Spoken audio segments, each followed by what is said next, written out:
When we picture a financial criminal, we imagine an outsider, a rogue trader sweating over a keyboard in the middle of the night, a shadowy hacker bypassing firewalls, or a charismatic street hustler selling empty promises to desperate people. We are conditioned to believe that fraud is an attack on the system from the outside. But what happens when the attack comes from the absolute center? What happens when the man robbing the vault is the same man who designed the locks, built the walls, and hired the guards?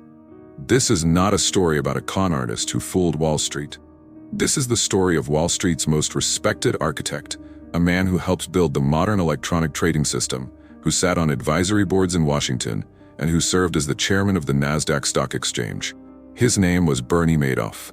And while the world looked up to him as a pillar of financial stability, he was quietly orchestrating the largest, most devastating Ponzi scheme in human history, vaporizing $65 billion into thin air.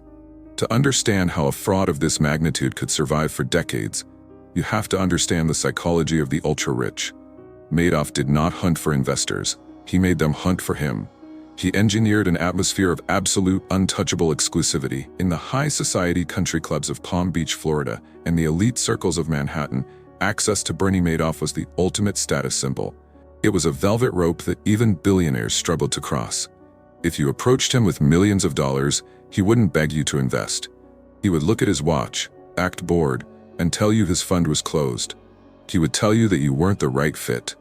This psychological manipulation was flawless. By playing hard to get, he bypassed the rational, analytical parts of his investors' brains and triggered pure, unfiltered greed. People didn't ask for financial prospectuses or audit reports. They begged their friends to put in a good word, just so Madoff would take their money. He counted European royalty, elite Swiss banks, legendary Hollywood directors, and massive charitable foundations among his clients. These were people who employed armies of accountants and lawyers, yet none of them saw the truth. Because when you are allowed behind the most exclusive velvet rope in the world, the last thing you want to do is turn on the lights. You just want to feel special. And Madoff made them feel special right up until the moment he destroyed their lives. The physical layout of Bernie Madoff's empire in the Lipstick Building in Manhattan was a perfect metaphor for his entire existence. A gleaming, high-tech facade, hiding a dark, archaic secret. On the 19th floor was the legitimate market-making business. It was exactly what you would expect from the former head of the NASDAQ. It was a fortress of glass, steel, and flat-screen monitors, buzzing with aggressive young traders executing millions of dollars in legitimate transactions every second. It was highly regulated, entirely transparent, and very profitable. This floor was the shield. It was the face Madoff showed to the world and to the regulators. But 2 floors down, entirely disconnected from the glittering trading desks, was the 17th floor. This was the heart of the shadow empire. If you stepped onto the 17th floor, you wouldn't find Wall Street prodigies or sophisticated algorithmic trading supercomputers. You would find a bizarre, frozen-in-time administrative office. The computers were outdated IBMs from the 1980s. The staff were not Ivy League graduates. They were high school graduates, loyal clerks with zero financial training, hired specifically because they didn't understand the mechanics of the broader market. They were completely subservient to Madoff and didn't ask questions. The strategy Madoff claimed to use was called the split strike conversion. He told his elite clients that he used a highly complex mathematical formula, buying a basket of blue-chip stocks and simultaneously buying and selling options to hedge against any market downturns. It sounded brilliant, it sounded safe, it was completely fabricated. In reality, Madoff hadn't executed a single legitimate trade for his advisory clients in decades, not one. When billions of dollars flowed into his Chase Manhattan bank account, the money just sat there. It wasn't invested in the stock market, it wasn't buying options, it was simply being used to pay off older investors who wanted to cash out. To maintain the illusion, the 17th floor operated as a massive forgery factory.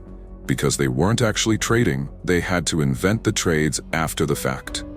They would look at the historical data of the stock market, take stocks that had performed well that month, and then use archaic dot matrix printers to generate millions of pages of fake trade confirmations and account statements. To pass the occasional audit, They employed tactics that sound like a dark comedy.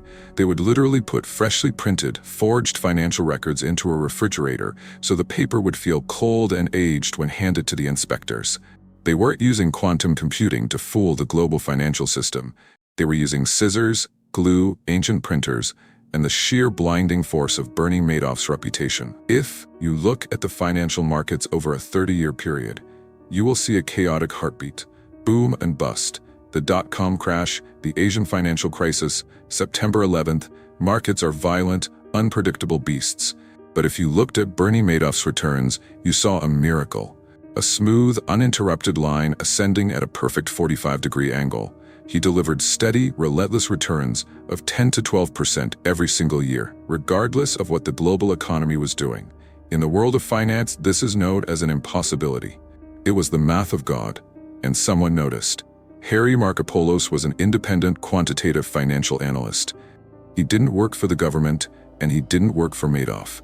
His bosses simply asked him to reverse engineer Madoff's strategy so they could copy it and offer it to their own clients. Markopolos sat down with the numbers, the options pricing models, and Madoff's stated strategy. It took him exactly 5 minutes to realize it was a mathematical impossibility. It took him 4 hours to mathematically prove it was a massive fraud. Markopolos realized that for Madoff's options strategy to be true, Madoff would have to be buying more options than actually existed in the entire Chicago Board Options Exchange. The volume simply wasn't there. He was claiming to trade ghosts. Over the next decade, Markopolos sent incredibly detailed, highly technical reports to the Securities and Exchange Commission, the SEC, the very government body designed to protect investors. He practically handed them the blueprint of the crime. He titled one of his memos, "The World's Largest Hedge Fund is a Fraud." So why did the SEC do nothing? Because the system is designed to police the outsiders, not the architects. When SEC investigators visited Madoff's offices, they were terrified of him.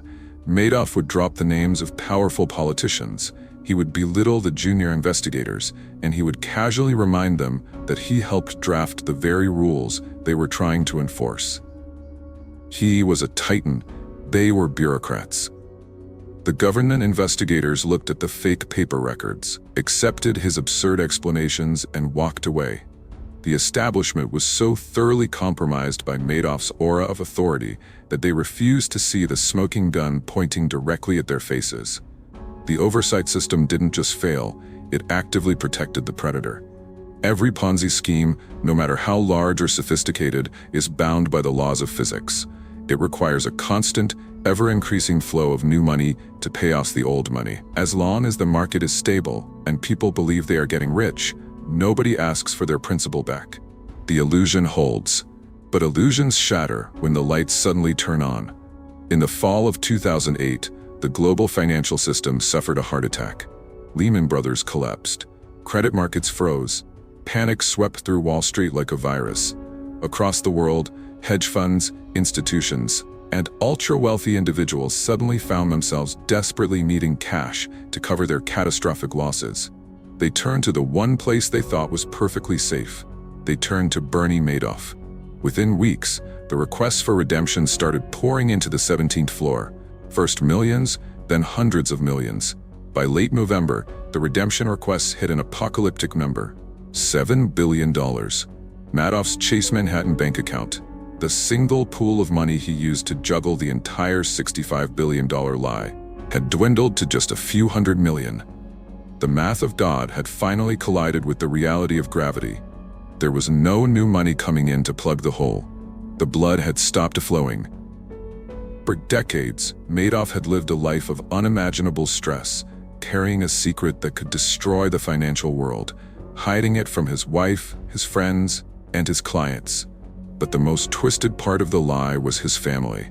His two sons, Mark and Andrew, ran the legitimate trading floor on the 19th level. Madoff had walled them off from the 17th floor. On December 10, 2008, with the walls completely collapsing around him, Madoff called his sons into his Manhattan penthouse. The chairman of the NASDAQ, the legendary philanthropist, the untouchable genius of Wall Street, looked at his children and delivered the final, crushing truth. He told them that the investment advisory business, The engine of the family's wealth and prestige was a complete fiction. He uttered the words that would echo through history. It's all just one big lie. It's basically a giant Ponzi scheme.